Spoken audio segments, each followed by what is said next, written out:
இயேசு கிறிஸ்துவின் இனிதான நாமத்தில் இன்றைய ஆவிக்குரிய சிந்தனைக்கு உங்களை அன்புடன் வரவேற்கின்றோம். இப்போதும் ஒரு பாடலுக்கு பின்பு உங்கள் சிந்தையை தெளிவிக்கும் ஆவிக்குரிய செய்தியை கேட்கலாம்.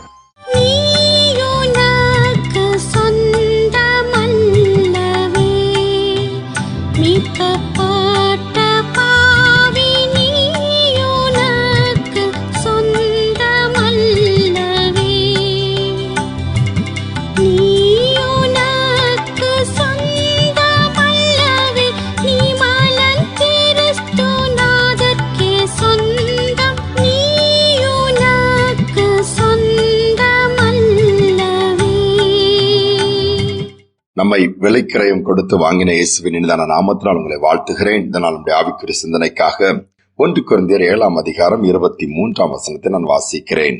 நீங்கள் கிரயத்திற்கு கொல்லப்பட்டீர்கள், மனுஷருக்கு அடிமையாகாதிருங்கள். ஆண்டவர் நம்மை விலை கொடுத்து வாங்கியிருக்கிறாராம். எப்படி? ஏதேனிலே ஆதாம் ஏவாள் பாவம் செய்யும் பொழுது பாவத்திற்கு அடிமையாய், பிசாசுக்கு அடிமையாய் மாறிவிடுகிறார்கள். அவர்களை மீண்டுமாய் அந்த அடிமைத்தனத்திலிருந்து மீட்டு எடுப்பதற்கு தேவன் ஒரு விலைக்கிரயம் கொடுக்க வேண்டியது இருக்கிறது. தன் சொந்த குமாரனை கொடுக்கிறார். அதற்காக வேதம் அதுதான் சொல்லுகிறது. இயேசுவின் ரத்தத்தினால் நாம் மீட்கப்பட்டிருக்கிறோம் என்று எழுதப்பட்டிருக்கிறது. தன்னுடைய ரத்தத்தை இயேசு சிந்தி பிசாசின் பிடியிலே அடிமையாக இருந்த மனுக்குலத்தை மீட்டு இருக்கிறார். இயேசுவின் ரத்தத்திற்கு அதனால்தான் அவ்வளவு வல்லமை. இயேசுவின் ரத்தம் விலையேற பெற்றது. பிசாசு எதற்கெல்லாம் பயப்படுகிறானோ இல்லையோ, இயேசுவின் ரத்தத்தை பார்க்கும் பொழுது, ரத்தத்தை சொல்லும் பொழுது, இயேசு என்கிற நாமத்தை உச்சரிக்கும் பொழுது அதனால்தான் அவனால் தாங்கிக் கொள்ள முடியவில்லை. பயந்து அலறுகிறான். ஏனென்றால் அநேகருக்கு அதனுடைய உண்மை தெரியவில்லை. நமக்கு சொந்தமில்லை. அதை நாம் புரிந்து கொள்ள வேண்டும். ஏனென்றால் இயேசு நம்மை கிரயத்திற்கு வாங்கியிருக்கிறார். தன்னுடைய ரத்தத்தின் மூலமா மீட்டிருக்கிறார். அதனால்தான் இன்னைக்கு பிசாசானவன் நம்முடைய அனுமதி இல்லாமல், ஆண்டோடைய அனுமதி இல்லாமல் நம்ம இடத்தில் வர முடியாது. அந்த சத்தியத்தை புரிந்து கொண்டவர்கள் எதற்குமே பயப்பட மாட்டார்கள். நான் ஆண்டவருக்கு சொந்தம் என்று சொல்லி தைரியமாய் பேசுவார்கள். ஒரு சமயம் அமெரிக்க தேசத்துல இந்த அடிமைகளை விற்கிற அந்த சந்தையின் பகுதியாய் ஒரு கர்த்தருக்கு பயந்த மனிதர் போகிறார். அப்பொழுது மனிதர்களை விற்கிற ஒரு பழக்கம் அங்க இருந்தது. சிறு பிள்ளைகள் முதல் பெரியவர்கள் வரை அந்த மார்க்கெட்ல விலை பேசி அடிமையாய் விற்று விடுவார்கள். அப்பொழுது ஒரு இளம் பெண் ஏலம் விடப்படுகிறார். இந்த மனிதர் அந்த கூட்டமாக இருக்கிறது பார்க்கும்பொழுது அந்த பெண்ணை ஏலம் எடுப்பதற்கு அநேகர் வந்திருக்கிறார்கள். அந்த மனிதருக்கும் உள்ளம் உடைந்தது. ஐயோ, இந்த பெண்ணை ஏலம் எடுத்து போய் நாசம் பண்ணி விடுவார்கள் அல்லது அடிமையாக்கி விடுவார்களே, இது எப்படியாவது இந்த பெண்ணை விடுவிக்க வேண்டும் என்று சொல்லி அந்த இளம் பெண்ணை எவ்வளவு காசுக்கு ஏலம் விடுகிறார்களோ அந்த காசினை கொடுத்து இவர் தன் வீட்டிற்கு கொண்டு போக வாங்குறார். வாங்கின உடனே அந்த இளம் பெண் இவர் முகத்திலே காரி துப்புகிறாள். ஏன் என்னை வாங்கினா என்று சொல்லி. இவர் ஒன்றுமே சொல்லவில்லை. துடைத்து விட்டு அதற்கான பத்திரங்கள் எல்லாம் எழுதி முடிக்கப்படுகிறது. இந்த நாளிலிருந்து, இந்த நேரத்திலிருந்து இந்த இளம் பெண் இந்த மனிதருக்கு சொந்தம், அடிமையாக வாங்கியிருக்கிறார். குறிப்பிட்ட இவ்வளவு பெரிய தொகை என்று சொல்லி அதையும் கோடிட்டு காண்பித்து கொடுத்து விடுகிறார்கள். அந்த பத்திரத்தை வாங்கி கொண்டு அந்த பெண்ணை கூட்டி வீட்டிற்கு வருகிறார். பெண்ணுக்கும் பயங்கர கோபம். ஆனாலும் அவர் என்ன பண்ணுகிறார்? ஒன்றும் சொல்லவில்லை. கோபப்படும் பொழுது இவர் எதுவுமே சொல்லவில்லை. ஆனால் போய் உட்கார வைத்து பேசினாராம். மகளே, நீ எனக்கு அடிமை. நான் என்ன வேண்டுமானால் உனக்கு செய்யலாம். ஏனென்றால் நான் அவ்வளவு பணம் கொடுத்து உன்னை வாங்கி வந்திருக்கிறேன். ஆனால் நான் உன்னை ஒன்றும் செய்ய போக விரும்புவதில்லை. இதோ இந்த பத்திரத்தை நீயே வைத்துக்கொள். புறப்பட்டு போகலாம். எங்கு வேண்டாலும் சுதந்திரமா நீ வாழலாம். ஆனால் அந்த பத்திரத்தை தொலைத்தாலோ அல்லது மற்றவர்கள் கொடுத்தாலோ மீண்டுமா நீ அடிமை ஆவதற்கு வாய்ப்பாக இருக்கிறது. கவனமாக என்று சொல்லிவிட்டாரா. பாருங்கள், அந்த பத்திரம் தான் சொல்லுகிறது இந்த பெண் இன்னாருக்கு அடிமை என்று சொல்லி. அந்த பத்திரமே அந்த பெண் கையில் போய்விட்ட பிறகு யாரும் அடிமையாக மாற்ற முடியாதே. அந்த பெண் அதை பார்த்த உடனே அவள் உள்ளம் உடைந்தது. இப்படி உங்களை விட்டு நான் போவேன், உங்களுக்கே நான் வாழ்நாள் முழுவதும் பணி செய்வேன் என்று காலையில் விழுந்து விட்டாலாம். நான் உங்களை வேறு மாதிரி நினைத்தேன். ஆனால் நீங்கள் இவ்வளவு அன்பாய், இவ்வளவு சுதந்திரத்தை எனக்கு கொடுப்பீர் என்று சொல்லி நான் நினைக்கவில்லை என்று சொல்லி கண் கலங்கினாலாம்.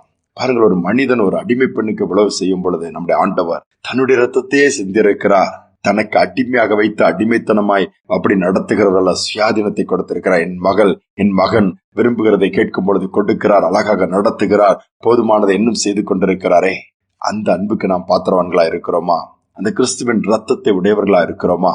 அந்த ரத்தத்தின் மேன்மை அறிந்திருப்போம் என்று சொன்னால் இன்றும் நாம் பிசாசை எளிதில் ஜெயிக்க முடியும், நோய்களை ஜெயிக்க முடியும், பாடுகளை சகிக்க முடியும். நான் அடிமை இல்லை, நான் ஆண்டவருக்கு சொந்தம் என்று சொல்லி ஆண்டவரை பிரியப்படுத்த முடியும். ஆனால் அதை நாம் என்றும் நினைப்பதில்லையே. ஆண்டவர் சுயாதீனத்தை, சுதந்திரத்தை கொடுத்திருக்கிறார் சொல்லி அதை தவறாக தான் நாம் பயன்படுத்தி கொண்டிருக்கிறோம். இந்த நாளிலே ஆண்டவருடைய பாடுகள், மரணங்களை தியானிக்கிற இந்த நாட்களிலே இயேசுவின் ரத்தத்தை குறித்து நாம் தியானிப்போம். நமக்காக தியாகமாய் சிந்தின அந்த ரத்தத்தின் மேன்மை பார்ப்போம். அவ்வளோ பெரிய காரியத்தை செய்து கிரயத்தை கொடுத்து நம்மை வாங்கி இருக்கிறார், அதற்கு நன்றி உள்ளவர்களாய் இருப்போம் என்கிற தீர்மானம் பண்ணுவோம். நிச்சயமாகவே கர்த்தர் நம்மை அடிமையாக அல்ல, நம்மளை புத்திரர்களாக, மகனாக, மகளாக தொடர்ந்து எடுத்து பயன்படுத்துவார். நாம் பிசாசுக்கு சொந்தம் அல்ல, மனிதருக்கு சொந்தம் அல்ல, இயேசுவுக்கு சொந்தம். ஜெபிப்போம். அன்பின் தகப்பனே, இந்த சொந்த ரத்தத்தை கொடுத்து எங்களை மீட்டிருக்கிறீங்கப்பா. அவ்வளோ பெரிய பாக்கியம். விழுந்து போன தூதர்களுக்கு கூட அந்த மாதிரி மீண்டும் ஒரு வாய்ப்பை நீர் கொடுக்கவில்லை.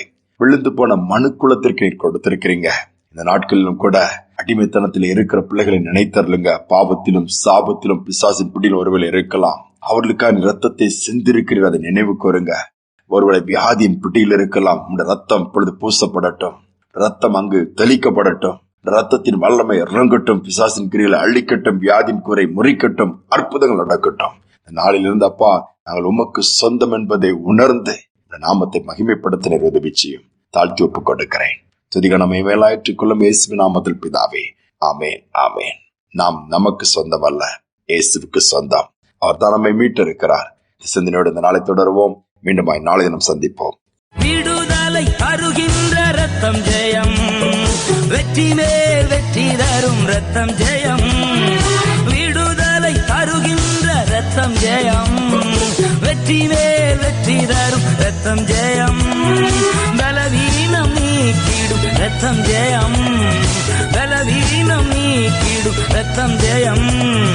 பலவான மாற்றிடும் ரத்தம் ஜெயம், பலவான மாற்றிடும் ரத்தம் ஜெயம். ஓஹோ ரத்தம் ஜெயம், ஆஹா ரத்தம் ஜெயம், ஓஹோ ரத்தம் ஜெயம், ஆஹா ரத்தம் ஜெயம்.